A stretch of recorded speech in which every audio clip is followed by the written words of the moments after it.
Have you ever wondered if the tales whispered in the shadows of ancient cathedrals hold secrets that could upend everything you believe about good and evil? Picture this: a radiant being, once the pinnacle of heavenly glory, casting a defiant gaze upward, his wings unfurling in rebellion against the divine order. This is a Lucifer we've all come to know, the fallen angel, the morning star plummeted into darkness, the architect of sin who tempted humanity in the garden and wages eternal war against the light. For centuries, this narrative has woven itself into the fabric of Western faith, painted in vivid strokes by poets like Dante and Milton, where Lucifer's fall from grace becomes the ultimate tragedy of pride, a celestial drama that explains the origin of all evil in our world. We've imagined him as a tragic hero turned villain, his story echoing through sermons, art, and even modern tales of temptation and downfall. But what if this familiar saga is built on shifting sands? What if the Lucifer of legend isn't a supernatural rebel at all, but something far more earthly, more human? Deep within forbidden scrolls of ancient Ethiopian scriptures, preserved in the highlands where faith has endured untouched by Western revisions, a different truth emerges. One that challenges the very foundations of what we've been taught.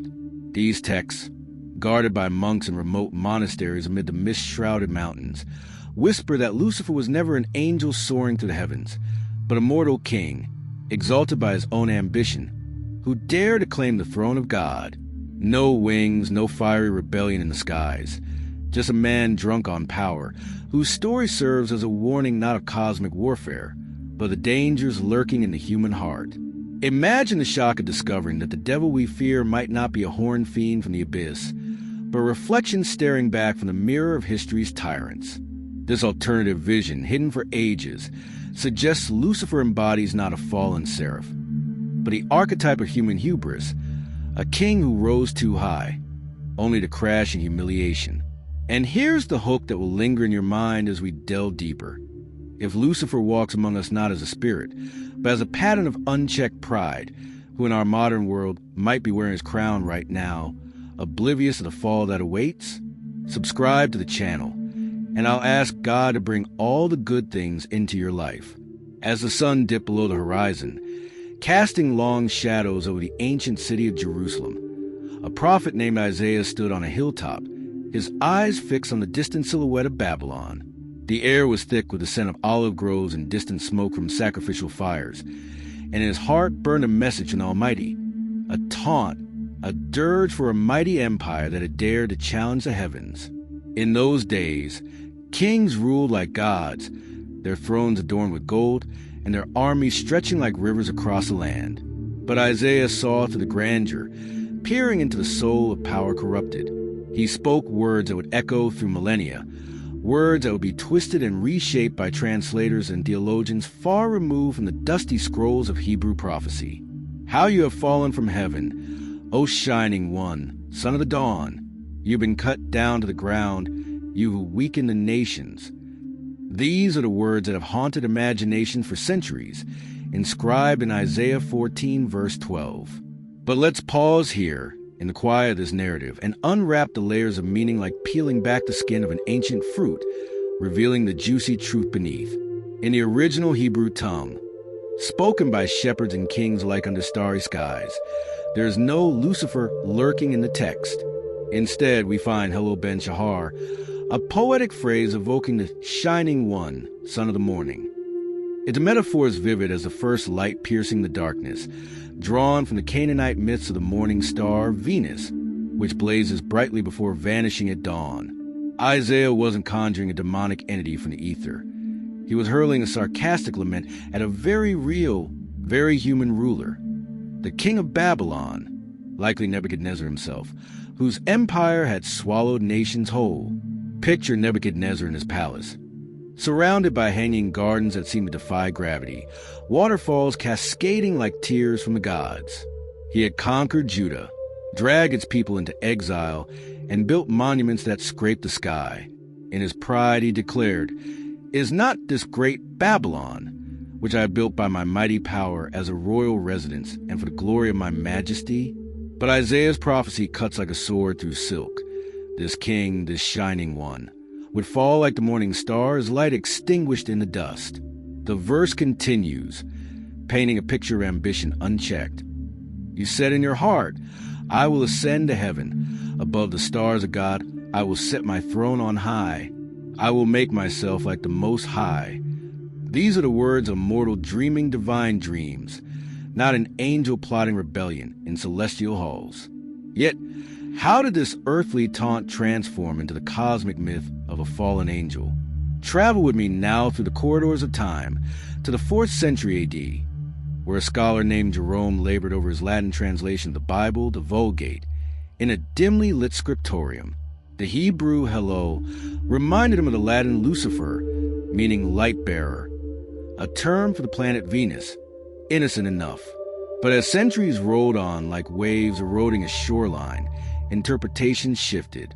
Medieval theologians, influenced by the growing lore of Satan, fused this passage with other scriptures, Ezekiel's lament for the king of Tyre with its cherub imagery, and Jesus' words in Luke about seeing Satan fall like lightning.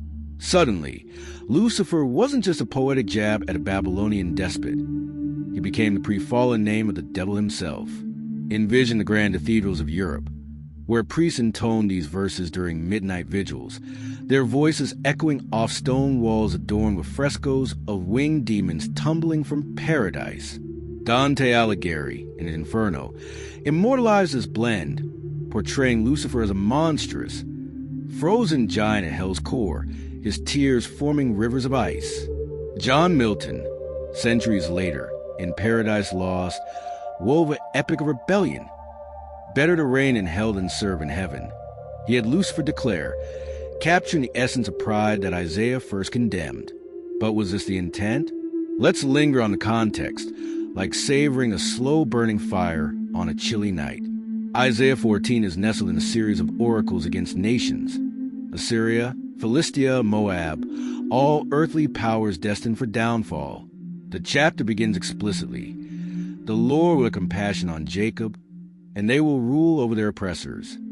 It's a prophecy of Babylon's defeat, not a backstory for Satan. To deepen our understanding, consider the cultural tapestry of the ancient Near East. Kings often claimed divine status. Pharaohs were gods incarnate. Assyrian rulers boasted of storming the heavens in their inscriptions. Isaiah's taunt mirrors Babylonian hymns where kings were called stars or sons of dawn, symbols of fleeting glory. In Ugaritic texts predating Isaiah, gods like Athtar attempted to usurp thrones and failed spectacularly, parallels that Isaiah drew upon to mock the hubris of empire. So why the angelic twist? Perhaps it served a purpose in early Christianity, personifying evil as a defeated foe, giving form to the abstract struggle against sin. But in doing so, it obscured the human element, the warning that any leader, any person, could become the shining one doomed to fall. As we visualize this, imagine walking to the ruins of Babylon today, weeds choking the once mighty ziggurats, a testament to impermanence. Nebuchadnezzar's palaces are dust, his dreams scattered like leaves in the wind. Yet the misunderstanding persists, fueled by art, literature, and sermons that prefer the drama of angelic war over the sobering reality of human folly. In Ethiopian traditions, which we'll explore soon, this verse remains grounded in history, a reminder that evil wears crowns, not halos. But for now, let's reflect on how a single word, Lucifer, born from a translator's pen, ignited a legend that still burns bright in our collective imagination. Delve deeper into the Hebrew nuances. Hello derives from a root meaning to shine or to praise, often linked to lunar or stellar phenomena. Ben Shahar evokes the dawn's child, a fleeting brilliance. Scholars like those in the Dead Sea Scrolls community interpreted similar passages as earthly judgments, not supernatural biographies.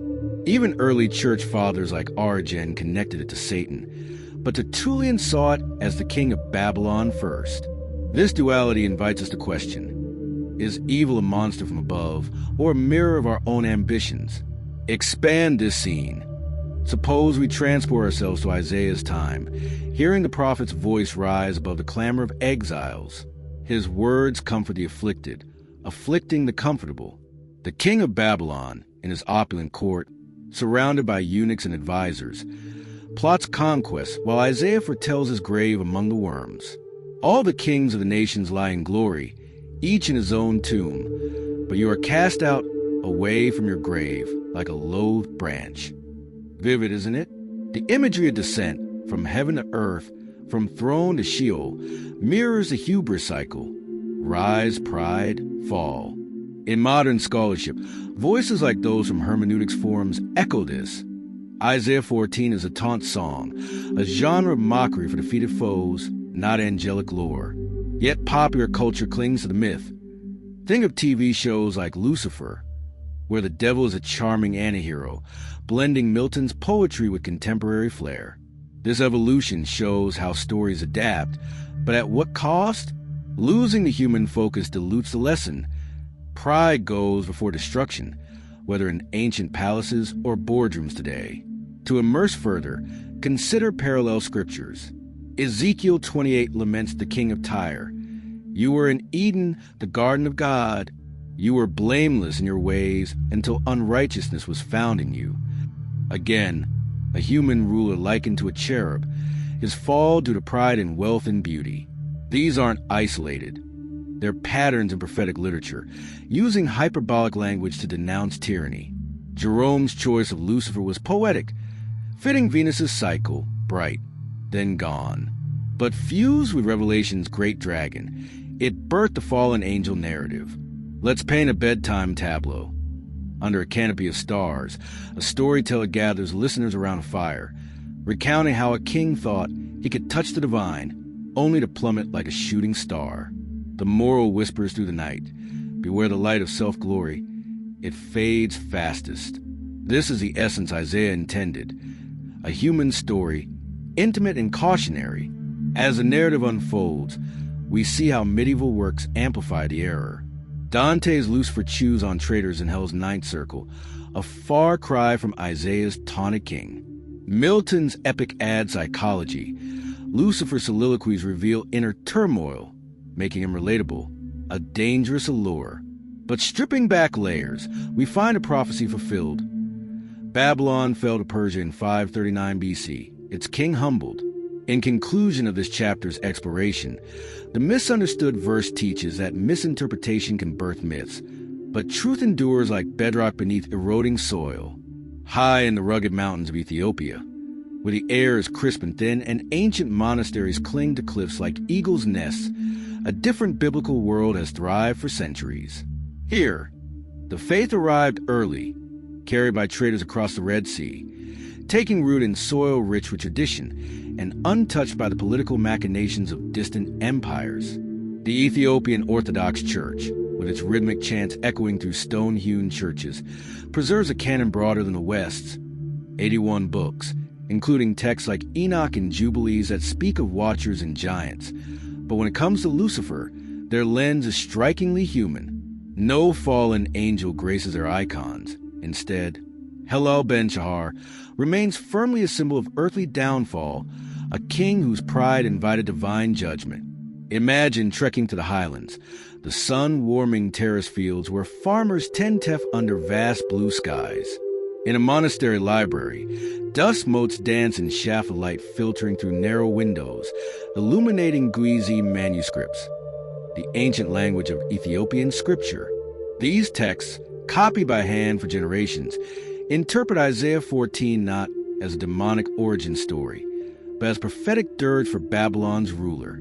For Ethiopians, the Shining One is a god king, a mortal who ate divinity, much like their own legends of rulers who claim heavenly mandate only to face ruin. This perspective draws from a holistic view of the Bible, where evil is a shadowy spirit realm detached from daily life, but intertwined with politics, power, and human choice. In this tradition, the fusion of Isaiah's verse with angelic falls is absent. The Book of Enoch, canonical here, details the Watchers, angels who descended to earth, taught forbidden knowledge, and sired Nephilim giants. Led by figures like Shemahaza and Azazel, their rebellion floods a world with violence, prompting Noah's deluge. But Lucifer? That Latin import doesn't appear. The Ethiopian Enoch focuses on collective angelic sin, not a singular proud seraph. Instead, Isaiah's taunt aligns with stories of human tyrants. Nimrod, the mighty hunter who built Babel's tower in defiance. Pharaoh, who hardened his heart against Moses, claiming godhood over the Nile. Nebuchadnezzar, who grazed like an ox after boasting of his empire. Visualize the story of Nimrod as told in Ethiopian lore. A descendant of Cush, he rose in the plains of Shinar, his ambition towering like the ziggurat he erected. "Let's make a name for ourselves," he rallied, echoing Isaiah's, "I will ascend." But God scattered them, his pride shattered. Similarly, Pharaoh's plagues culminate in the Red Sea swallow, his chariots symbols of overreach. Nebuchadnezzar, post-dream, wanders mad, his humanity restored only in humility. These are patterns, not isolated incidents. Human kings exalting themselves, inviting downfall. The Ethiopian view emphasizes that evil is visible, political, oppression, injustice, the abuse of power. Contrast this with Western dualism, where Satan is an invisible tempter, pulling strings from hell. In Ethiopia, scriptures like Jubilees portray Mastema, a Satan-like figure, as testing humanity, but the real Lucifers are rulers who oppress. This resonates in their history, resisting colonial powers, preserving independence, seeing imperial ambitions as modern echoes of Babylonian hubris. Delve into rituals. During Timkat Epiphany festivals, crowds process with tablets, ark replicas, chanting psalms that include Isaiah's oracles. Here, the fall of the morning star warns against pride and leadership, a lesson for all. Scholars like those in Aksum's ancient seats argue that Western interpretations arose from Roman influences, blending pagan myths with scripture to create a supernatural adversary, distancing evil from human responsibility. Expand the scene. Suppose a pilgrim ascends to Lalabella's rock-hewn churches, carved like inverted heavens. Inside, priests recite Enoch. The angel saw the daughters of men and took wives. But Isaiah? It's read alongside Daniel's visions of beasts, empires rising and falling. No angelic Lucifer bridges them. Instead, the pattern is human repetition of pride. This perspective offers calm reflection. Evil isn't an unbeatable force, but a choice, conquerable through humility. As bedtime tales, Ethiopian stories lull with moral clarity. Kings fall, God endures. In modern dialogues, this view challenges pop culture's devil, urging us to see Lucifer in dictators, CEOs who prioritize profit over people. It's revelatory, unearthing a grounded faith, deep within the human soul, where ambitions flicker like embers in the dark, lies a pattern as old as time itself. The insidious creep of pride that turns leaders into legends of their own making, only to unravel them thread by thread.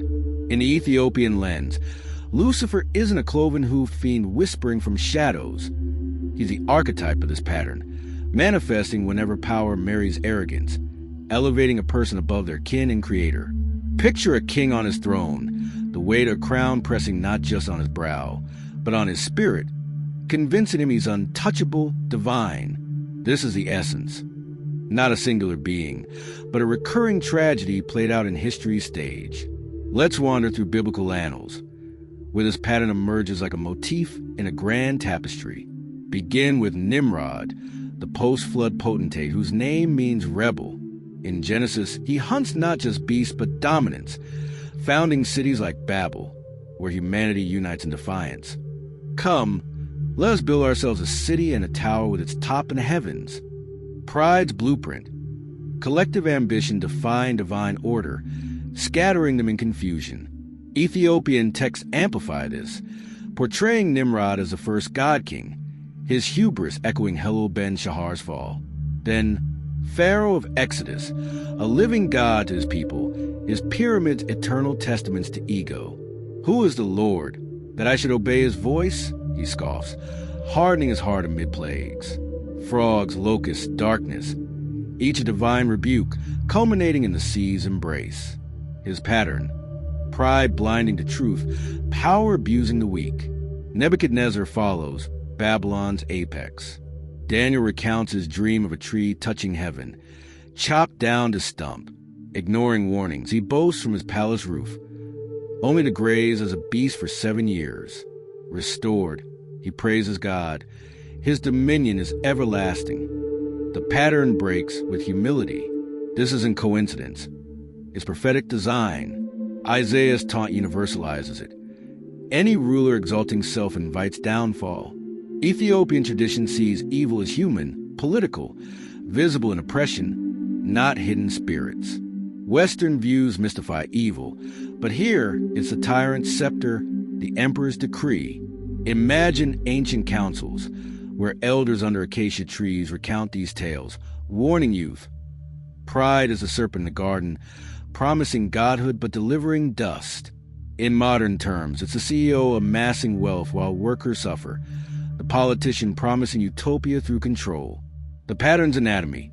It starts subtle, a taste of power, a claim swelling the ego. Then isolation. Advisors become yes men. Finally, deification. Laws bent, morality sidelined. Fall inevitable. Scandal, revolution, legacy tarnished. Contrast with humble figures. David, flawed yet repentant. Solomon, wise until pride led astray. Jesus embodies anti-pattern. The Son of Man came not to be served, but to serve. In Ethiopian lore, this informs ethics. Leaders serve or become Lucifer incarnate. Revelatory, it urges vigilance against inner tyrants. Amid the whispers of forgotten libraries and the echoes of suppressed councils, lies the tale of Scripture silenced, not by divine decree, but by human hands wielding power like a censor's blade. In the early church, as Christianity spread from Jerusalem's dusty streets to Rome's marble halls, decisions were made that shaped the Bible we know, excluding voices from the edges of the empire, particularly Ethiopia's ancient texts. These erased books, like Enoch and Jubilees, offer a view of Lucifer as human folly, inconvenient for rulers claiming divine right. Envision the Council of Nicaea in 325 AD. Bishops gathered under Constantine's gaze, debating Christ's nature amid incense and tension. Though focused on Arianism, it set precedents for canon formation. Later councils, like Laodicea 363 AD, listed approved books, omitting Enoch, preserved in Ethiopia but deemed apocryphal elsewhere. Why? Enoch's watchers teach forbidden arts, breeding giants. Their fall warns of boundary crossing. But applying this to kings, as prideful fallen ones, threaten hierarchies. Western rulers, from emperors to popes, claim God-ordained authority. A human Lucifer undermined that. Ethiopian tradition, isolated, kept these texts foundational. Enoch details angelic sin but grounds Isaiah in earthly kings. Jubilees retells Genesis, emphasizing human responsibility over supernatural excuses. Suppression roots in politics. Rome's church centralized, excluding heretical or non-Greek texts. Ethiopian Christianity, linked to Judaism, retained broader canon, including Maccabees variants. Imagine scribes in hidden caves, copying forbidden scrolls by candlelight, preserving truths. These texts argue evil is human ambition, not inevitable demonic force. Dangerous autocrats. In history, figures like Athanasius shaped canon, prioritizing unity. But loss? A richer view of pride's patterns, connecting Nimrod to modern moguls. This erasure explains Western Lucifer myth. Without Enoch's context, Isaiah becomes angelic backstory. Revelatory, it calls for reclaiming lost wisdom. As the ancient warnings fade into the twilight of history, their echoes resound in our bustling world, where power glistens like dew on a spider's web, beautiful yet ensnaring. The Ethiopian scriptures, with their unyielding gaze on human pride, compel us to ask, if Lucifer is not a winged specter but a blueprint of ambition run amok, who among us today embodies this timeless pattern? Look around. The political leader who bends truth to cling to office, amassing followers like ancient kings gathered armies. The tech mogul whose algorithms shape thoughts, placing themselves as arbiters of reality above moral bounds. The influencer whose curated life demands worship, echoing the I will ascend of old. This connection bridges epics. The same hubris that felled Babylon whispers in boardrooms and capitals, rewarding the proud while sidelining the humble. Recognizing this pattern as our shield, it urges vigilance against systems that exalt self over service, power over compassion. In a world of fleeting stars, true light comes from humility, illuminating paths away from the pitfalls of pride. If this video has moved you or made you think, please share it. It might be just what someone else needs to hear. Like the video and subscribe to the channel.